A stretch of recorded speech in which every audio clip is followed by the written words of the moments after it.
Let me play a clip really quick. I want to play this clip of President Trump. Actually, he is discussing, this is when he discussed Flynn in 2017, February 2017. Mike Flynn is a fine person, and I asked for his resignation. He respectfully gave it. He is a man who, there was a certain amount of information given to Vice President Pence, who's with us today, and I was not happy with the way that information was given.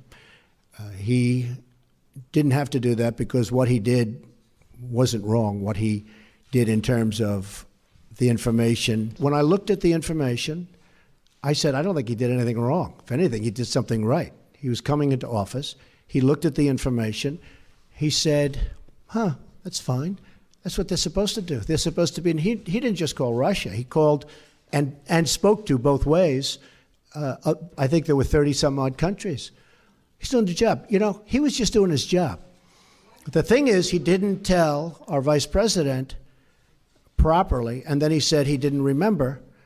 So either way, it wasn't very satisfactory to me. So you heard the president there, Sidney, and this was in 2017. So much has come out since then.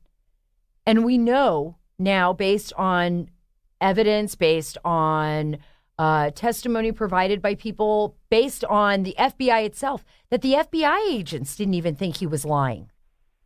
So, exactly. So what's going on here? He was set up for the interview, and then he was framed.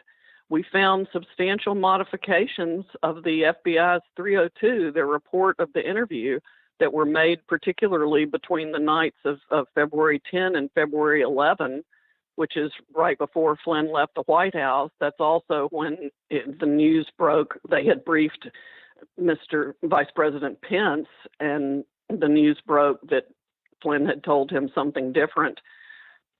They made a huge deal out of that. The media pile-on was enormous. And frankly, I think the original interview of Vice President Pence, when he said Flynn had not discussed sanctions with him, was part of the setup too. The vice president simply should have said whatever occurred on that phone call is classified, and it was a crime to leak that transcript. He should not have addressed the conversation at all. And if he hadn't, none of this would have happened. Right. And that's something that a lot of people don't bring up. That's something that a lot of people don't talk about, and something that I've heard many times, that had Vice President Mike Pence addressed it in a different fashion, none of this would have happened.